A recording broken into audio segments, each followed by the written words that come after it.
ਦੀ ਤਰ੍ਹਾਂ ਵਿਆਹ ਦੀ ਪਹਿਲੀ ਰਾਤ ਮੈਂ ਵੀ ਆਪਣੇ ਪਤੀ ਰੋਹਿਤ ਦਾ ਇੰਤਜ਼ਾਰ ਕਰ ਰਹੀ ਸੀ।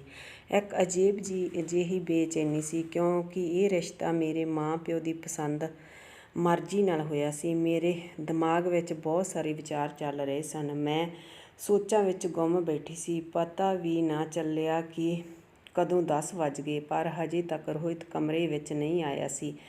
ਬਹੁਤ ਸਮੇਂ ਬਾਅਦ ਉਹ ਕਮਰੇ ਵਿੱਚ ਆਇਆ। ਮੈਂ ਕਿਹਾ, ਮੈਂ ਕਦੋਂ ਦਾ ਇੰਤਜ਼ਾਰ ਕਰ ਰਹੀ ਹਾਂ, ਤਾਂ ਰੋਹਿਤ ਕਹਿਣ ਲੱਗਿਆ, ਮੈਂ ਮਾਂ ਦੇ ਕਮਰੇ ਵਿੱਚ ਸੀ, ਉਹਨਾਂ ਦੀਆਂ ਲੱਤਾਂ ਦਬਾ ਰਿਹਾ ਸੀ। ਮੈਂ ਹਰ ਰੋਜ਼ ਸੌਣ ਤੋਂ ਪਹਿਲਾਂ ਮਾਂ ਦੀਆਂ ਲੱਤਾਂ ਦਬਾਉਂਦਾ ਹਾਂ। ਮੈਂ ਉਸ ਸਮੇਂ ਇਸ ਗੱਲ ਨੂੰ ਨਜ਼ਰਅੰਦਾਜ਼ ਕਰ ਦਿੱਤਾ ਕਿ ਚਲੋ ਉਹ ਰੋਹਿਤ ਦੀ ਮਾਂ ਹੈ ਤੇ ਰੋਹਿਤ ਦਾ ਫਰਜ਼ ਬਣਦਾ ਹੈ ਕਿ ਉਹ ਆਪਣੀ ਮਾਂ ਦਾ ਖਿਆਲ ਰੱਖੇ। ਪਰ ਮੈਂ ਹੈਰਾਨ ਇਸ ਗੱਲ ਤੋਂ ਸੀ ਕਿ ਕਿਉਂਕਿ ਇਹ ਰੋਹਿਤ ਦਾ ਰੋਜ਼ ਦਾ ਮਸਲਾ ਬਣ ਚੁੱਕਿਆ ਸੀ। ਉਹ ਸ਼ਾਮ ਹੁੰਦੇ ਹੀ ਆਪਣੀ ਮਾਂ ਦੇ ਕਮਰੇ ਵਿੱਚ ਚਲਿਆ ਜਾਂਦਾ ਤੇ ਦੋਨੋਂ ਕਮਰਾ ਅੰਦਰੋਂ ਬੰਦ ਕਰ ਲੈਂਦੇ। ਮੈਨੂੰ ਰੋਹਿਤ ਦਾ ਇਹ ਰਵੱਈਆ ਥੋੜ੍ਹਾ ਜਿਹਾ ਅਜੀਬ ਲੱਗਦਾ ਸੀ ਕਿ ਉਹ ਕਿੰਨੀ ਦੇਰ ਤੱਕ ਮਾਂ ਦੀਆਂ ਲੱਤਾਂ ਘੁੱਟਦਾ ਹੈ।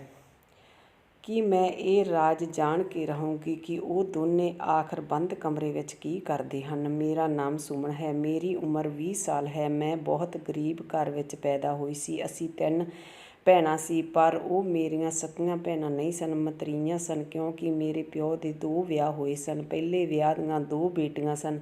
ਉਹਨਾਂ ਦੀ ਪਹਿਲੀ ਪਤਨੀ ਕਿਸੇ ਬਿਮਾਰੀ ਦੇ ਚੱਲਦੇ ਚੱਲ ਵਸੀ। ਬੇਟੇ ਦੀ ਖੁਆਇਸ਼ ਕਰਕੇ ਪਾਪਾ ਨੇ ਦੂਜਾ ਵਿਆਹ ਕਰਵਾਇਆ ਸੀ। ਪਰ ਸਾਲ ਬਾਅਦ ਮੈਂ ਪੈਦਾ ਹੋਈ। ਮੇਰਾ ਪੈਦਾ ਹੋਣ 'ਤੇ ਮੇਰੇ ਪਿਓ ਨੂੰ ਬਹੁਤ ਦੁੱਖ ਹੋਇਆ। ਸਮਾਂ ਬੀਤਦਾ ਗਿਆ। ਮੇਰੀਆਂ ਮਤਰੀਆਂ ਭੈਣਾਂ ਦਾ ਵਿਆਹ ਹੋ ਗਿਆ। ਕੁਝ ਸਮੇਂ ਬਾਅਦ ਮੇਰਾ ਪਾਪਾ ਵੀ ਬਿਮਾਰ ਰਹਿਣ ਲੱਗਾ। ਮੇਰੀ ਮਾਂ ਬਹੁਤ ਪਰੇਸ਼ਾਨ ਸੀ, ਕਿਉਂਕਿ ਪਾਪਾ ਦੇ ਇਲਾਜ ਲਈ ਪੈਸੇ ਵੀ ਨਹੀਂ ਸਨ। ਮਜਬੂਰਨ ਮੇਰੀ ਮਾਂ ਲੋਕਾਂ ਦੇ ਘਰਾਂ ਵਿੱਚ ਕੰਮ ਕਰਨ ਲੱਗੀ। ਮੇਰੀ ਵੀ ਪੜ੍ਹਾਈ ਛੁੱਟ ਗਈ। ਮੈਂ ਵੀ ਕਦੇ-ਕਦੇ ਆਪਣੀ ਮਾਂ ਨਾਲ ਕੰਮ ਕਰਨ ਚਲੀ ਜਾਂਦੀ ਸੀ। ਮੇਰੀ ਮਾਂ ਮੁਸ਼ਕਲ ਨਾਲ ਘਰ ਦਾ ਖਰਚਾ ਉਠਾ ਰਹੀ ਸੀ। ਜਦੋਂ ਮੈਂ 20 ਸਾਲ ਦੀ ਹੋਈ ਤਾਂ ਮੇਰੇ ਲਈ ਰਿਸ਼ਤੇ ਆਉਣ ਲੱਗੇ, ਪਰ ਮੇਰਾ ਮਾਂ-ਪਿਓ ਹਜੇ ਮੇਰਾ ਵਿਆਹ ਦਾ ਖਰਚਾ ਨਹੀਂ ਉਠਾ ਸਕਦੇ ਸਨ। ਇੱਕ ਦਿਨ ਮੇਰੇ ਲਈ ਅਜਿਹਾ ਰਿਸ਼ਤਾ, ਜਿਸ ਲਈ ਮੇਰੀ ਮਾਂ ਨੇ ਝੱਟ ਹਾਂ ਕਰ ਦਿੱਤੀ। ਮੁੰਡੇ ਦਾ ਨਾਂ ਰੋਹਿਤ ਸੀ। ਇਕੱਲਾ ਹੀ ਮੁੰਡਾ ਸੀ।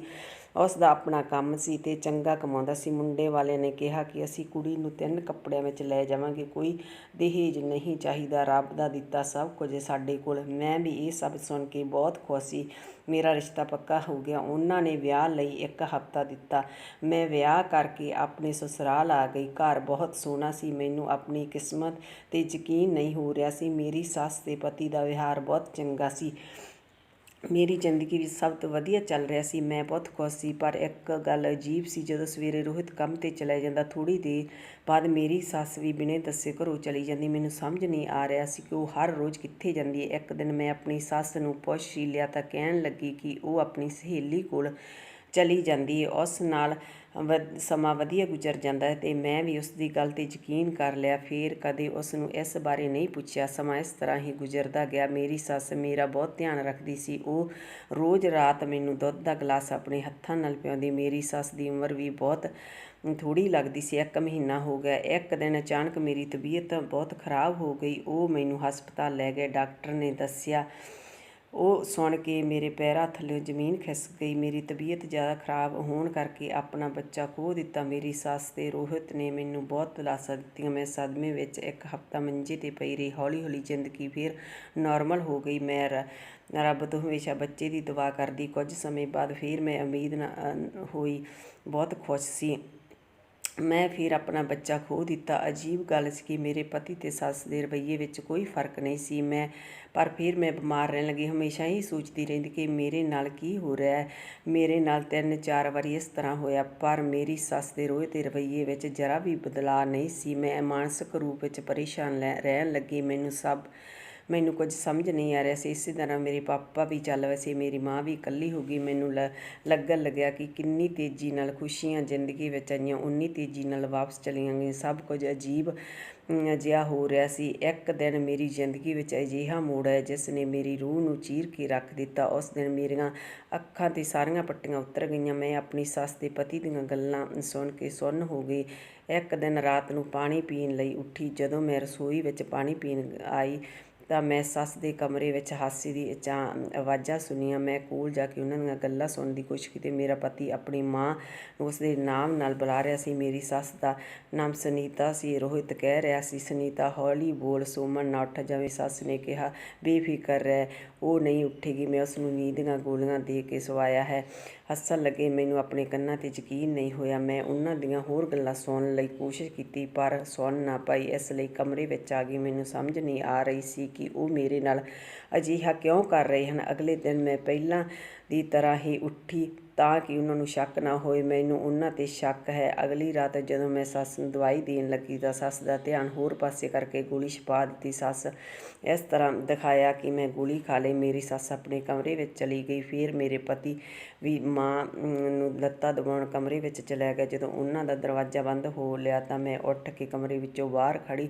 ਰੋਹਿਤ ਕਹਿ ਰਿਹਾ ਸੀ ਕਿ ਸੁਨੀਤਾ, ਲੱਗਦਾ ਸੁਮਨ ਵੀ ਬੱਚਾ ਪੈਦਾ ਨਹੀਂ ਕਰ ਸਕਦੀ। ਕੀ ਫਾਇਦਾ ਦੂਜਾ ਵਿਆਹ ਕਰਵਾਉਣ ਦਾ। ਹੁਣ ਮੈਨੂੰ ਤਾਂ ਬੱਚਾ ਚਾਹੀਦਾ, ਉਹ ਵੀ ਹਰ ਨਾਲ। ਸੁਨੀਤਾ ਨੇ ਕਿਹਾ, ਕੋਈ ਗੱਲ ਨਹੀਂ, ਪਤੀ ਦਾ ਇੱਕ ਹੋਰ ਵਿਆਹ ਕਰਾ ਦੇਵਾਂਗੀ, ਉਹ ਬੱਚਾ ਪੈਦਾ ਕਰ ਦੇ। ਤਾਂ ਰੋਹਿਤ ਨੇ ਕਿਹਾ, ਇਸ ਸੁਮਨ ਦਾ ਕੀ ਕਰਨਾ ਹੈ। ਸੁਨੀਤਾ ਨੇ ਕਿਹਾ, ਇਹ ਆਪਣੇ ਆਪ ਮਰ ਜਾਵੇਗੀ। ਦੋਨੇ ਹੱਸਣ ਲੱਗੇ। ਮੇਰੇ ਤਾਂ ਪੈਰਾਂ ਥੱਲੇ ਜ਼ਮੀਨ ਖਿਸਕ ਗਈ। ਜਿਸ 'ਤੇ ਮੈਂ ਆਪਣੀ ਸੱਸ ਸਮਝ ਰਹੀ, ਉਹ ਤਾਂ ਮੇਰੀ ਪਤੀ ਦੀ ਪਹਿਲੀ ਪਤਨੀ ਸੀ। ਇੰਨਾ ਵੱਡਾ ਧੋਖਾ ਮੇਰੇ ਨਾਲ। ਮੈਂ ਆਪਣੇ ਕਮਰੇ ਵਿੱਚ ਚਲੀ ਗਈ, ਰੋਣ ਲੱਗੀ।